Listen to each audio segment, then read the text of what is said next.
image.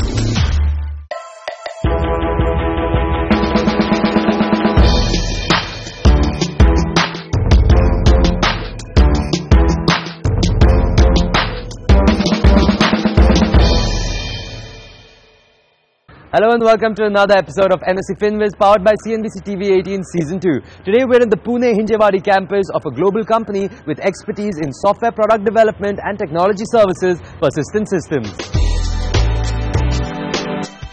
Persistent is a global company specializing in software product development and technology services. The company boasts of its team of bright software engineers and technology consultants whose expertise spans from niche technologies to the most advanced next-generation technologies such as big data, analytics, cloud, social and mobile. The company provides best-in-class solutions for more than 300 technologies for telecommunications, life science, healthcare, banking, media and financial services to customers around the world. Persistence has facilities in 3 continents with 9 development centers in Europe, America and Asia.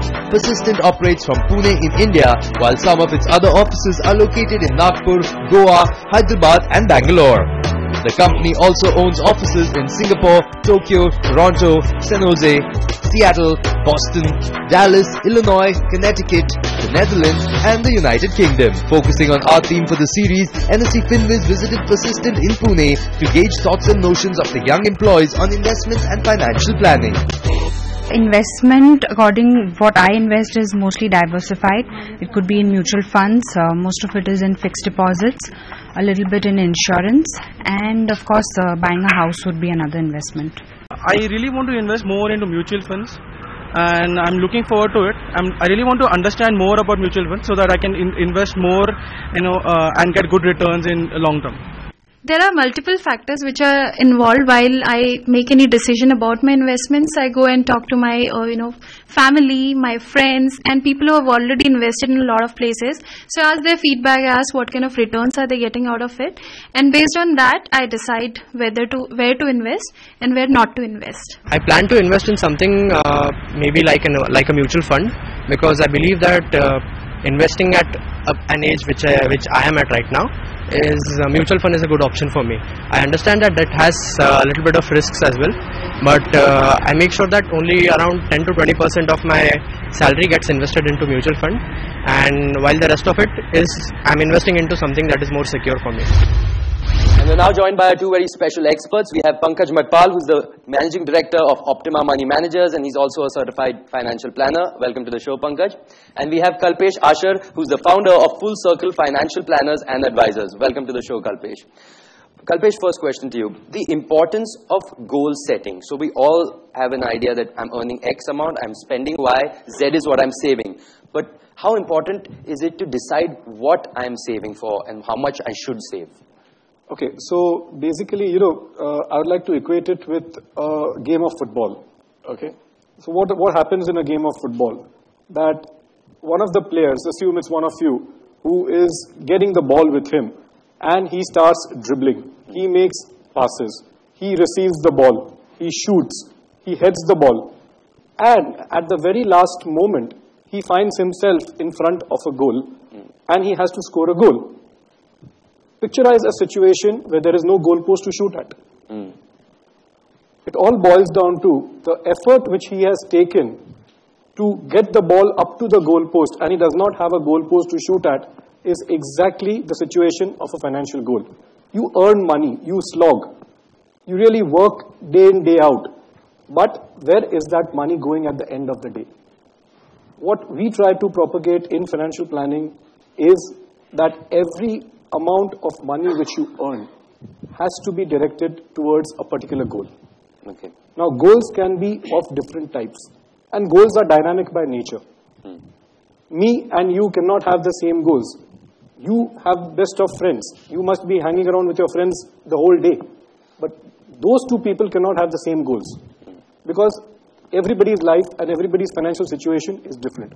So you have short-term goals, you have medium-term goals, and you have long-term goals. Ask yourself what you would like to do with your money. When you say short-term goals, you have a time duration. The time duration cannot be more than 1 year to 2 years. Second, you have medium-term goals, where the time duration cannot be more than 2 to 5 years. And 5 years and upwards would be your long-term goals. Once you have defined that, automatically the path opens up in front of you. You will know where your money has to be directed. You will not flounder. You will not make mistakes. Pankaj, I'd like to bring you in on this point. So our audience here are youngsters, 22 to 35 years of age. They might be in the first or the second job of their career, and they're like, I've just got a job, I'm earning. Why is it so important to even worry about all this now? Let's assume I'm 22 now. When I'm turned 28, then I'll think about it. Let me just enjoy 6 years and not worry about finances at the moment. What's your advice on that? See, first thing, because you are young, you don't have too many responsibilities right now. You can save more compared to what you can save in future. Though your income may rise in future, it will rise, but still because of more responsibilities, it will be difficult to save more money in future.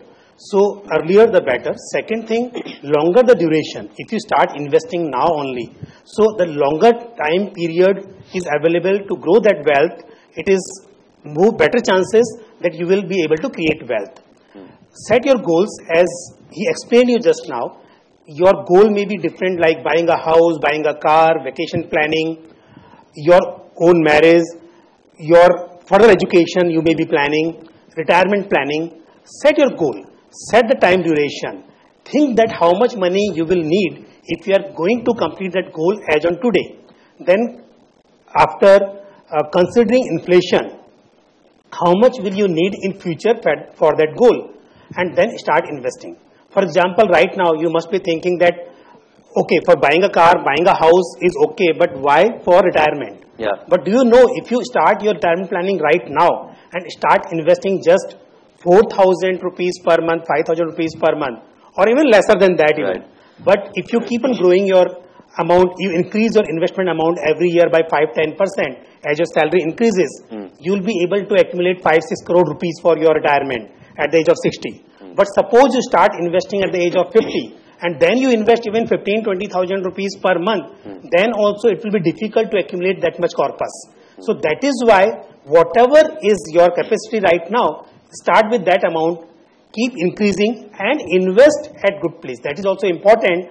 Do not invest in the instrument which gives you less than inflation even. Okay. So you have to invest in a good investment scheme which gives you returns higher than inflation. That is important. I have started my career just now. So at the very beginning stage, should you suggest us that where should I invest my money in smaller amount?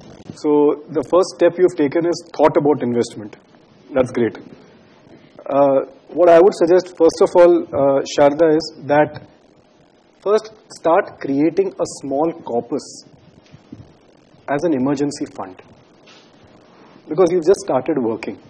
So how do we term an emergency fund? So you already would be knowing what your monthly expenses are. So what you should be doing, the first step is creating a fund which is around 3 to 6 months of your monthly expenses kept aside. Because anything can happen and you don't want your savings from your salary to be going towards an unforeseen event or something like that. So create a contingency or an emergency fund of 3 to 6 months expenses and do that in a secure way. So you could start by looking at a bank RD. That is your first step into investment. So do a bank RD every month and start creating that corpus. Once you've done that, the second thing which I would suggest here is that because you've just started earning, your family is dependent on you, take a term plan or term insurance. Because you are young, the premiums which you would be paying would be very, very less, and you would be getting a substantial amount of life coverage. A pure term plan would do that job for you. No endowments, no ULIPs, nothing. Once these two steps are taken, then like what we've been telling you, the mutual fund route, start investing through an SIP. On that note, it's time for a very short break. You're watching NSE FinViz powered by CNBC TV 18 Season 2. It's time for a break. We'll be right back.